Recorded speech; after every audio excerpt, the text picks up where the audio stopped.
Assalamualaikum warahmatullahi wabarakatuh. Perkenalkan, nama saya Fahmi Nugroho dari Prodi Teknik Mesin. Di sini saya akan menjelaskan tentang keseimbangan kimia. Apa sih keseimbangan kimia itu?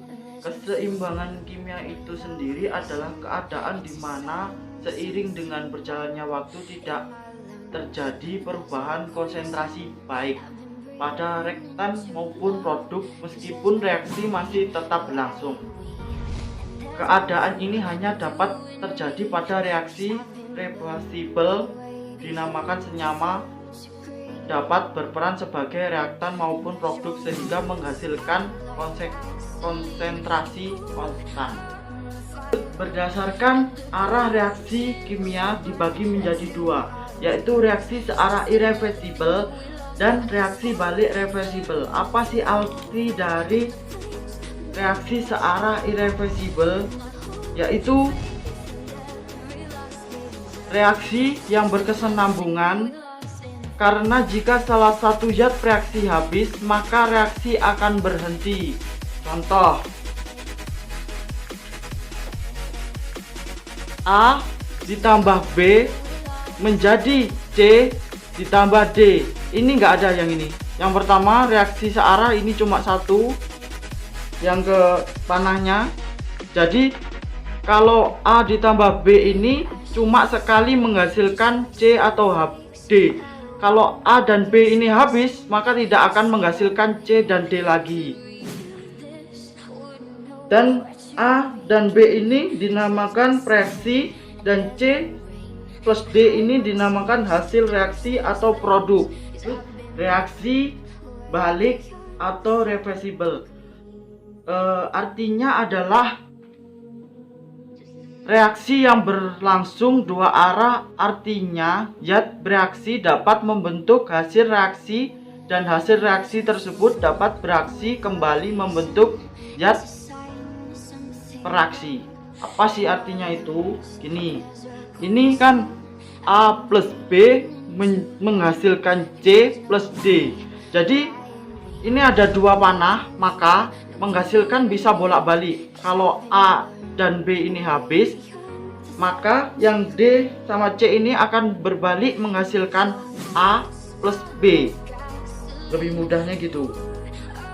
Perbedaan antara reaksi searah dan reaksi balik itu. Ke karakteristik keseimbangan dibagi menjadi 4, yaitu bersifat dinamis, reaksi terus berlangsung, zat bereaksi berubah menjadi zat produk, lalu kembali berubah menjadi zat reaksi.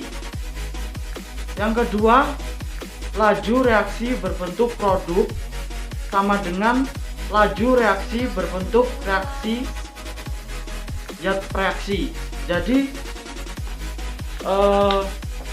laju atau kecepatan reaksi itu sama dengan reaksi, jadi akan kembali sama, kecepatannya sama. A dan B menghasilkan C plus D, yaitu ini, kembalinya sama, kecepatannya juga sama. Yang ketiga, konsentrasi zat reaksi dan produk tidak berubah selama keseimbangan. Yang keempat, keseimbangan terjadi pada sistem tertutup. Misal contoh mudah seperti ini. Pada reaksi kimia ini yang tertutup. Contoh, jika air dipanaskan, maka akan kembali lagi menjadi air. Embun di atas ini akan kembali lagi ke air. Kalau yang ini, jika dipanaskan akan keluar menjadi gas.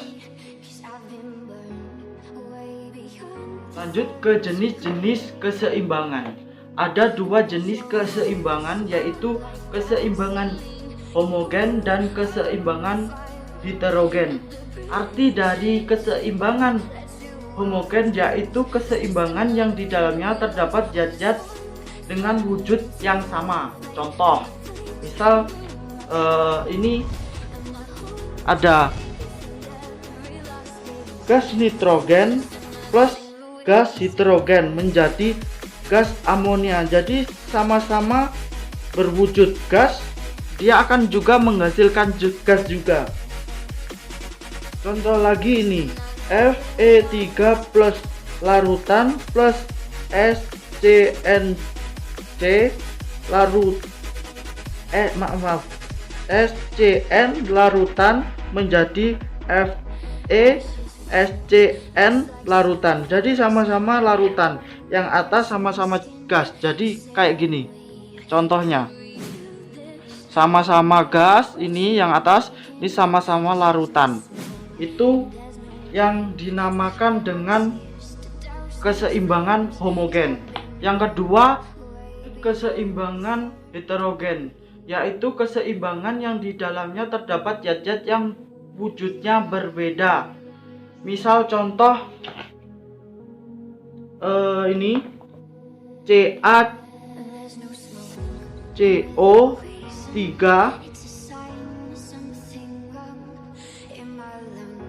Contoh dari heterogen seperti ini, CaCO3 berbentuk padat menjadi CaO padat plus CO gas. Ini kan tidak sama, ini padat gas, seperti itu arti dari heterogen. Contoh ini, contoh bisa dilihat teman-teman, mohon maaf tulisannya agak lepotan ya. Lanjut, ini tentang hukum aksi massa. Perbandingan konsentrasi dipangkatkan dengan koefisiennya. Terdapat konsentrasi reaksi dipangkatkan dengan konsekuensi selalu tetap. Ditemukan oleh dua ahli kimia, yaitu Goldberg dan Voge. Dan kemudian timbul istilah konstan keseimbangan. Di situ terjadinya konstantan keseimbangan. Lanjut, ini ternyata konstanta dibagi menjadi dua lagi, yaitu berdasarkan konsentrasinya atau disingkat dengan Kc. Artinya wujud yang mempengaruhi hanya wujud larutan dan gas. Itu saja, larutan dan gas. Contohnya sama juga seperti ini, gas. Ini sama juga dari yang tadi. Contohnya ini, nitrogen gas plus gas hidrogen menghasilkan 2 amonia gas. Cara menghitungnya Kc pakai rumus yang di atas ini. Bisa dilihat teman-teman, Kc rumusnya kayak gitu. Itu ada 2 rumus. Yang bawah maksudnya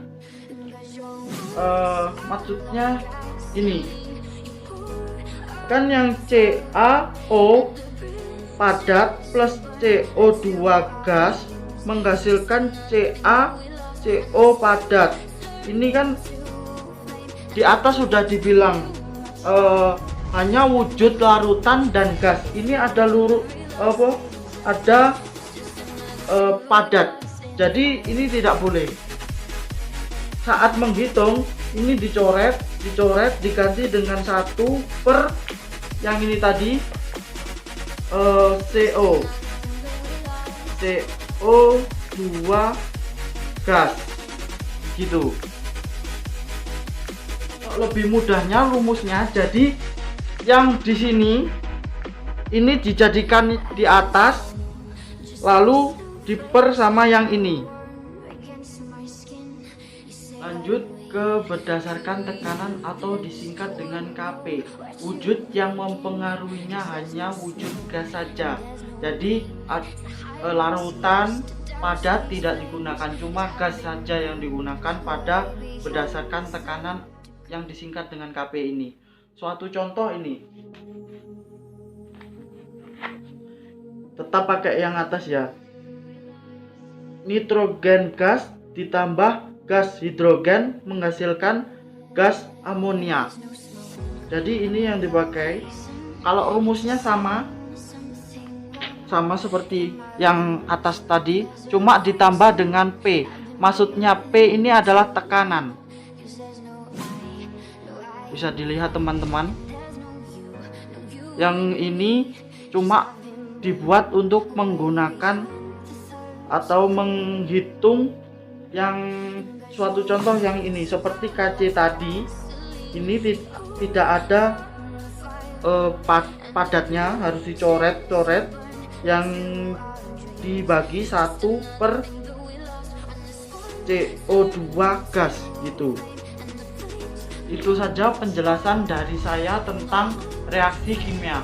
Mohon maaf kalau ada kekeliruan atau kesalahan atau tutur kata yang kurang pas di hati kalian semua. Terima kasih. Wassalamualaikum warahmatullahi wabarakatuh.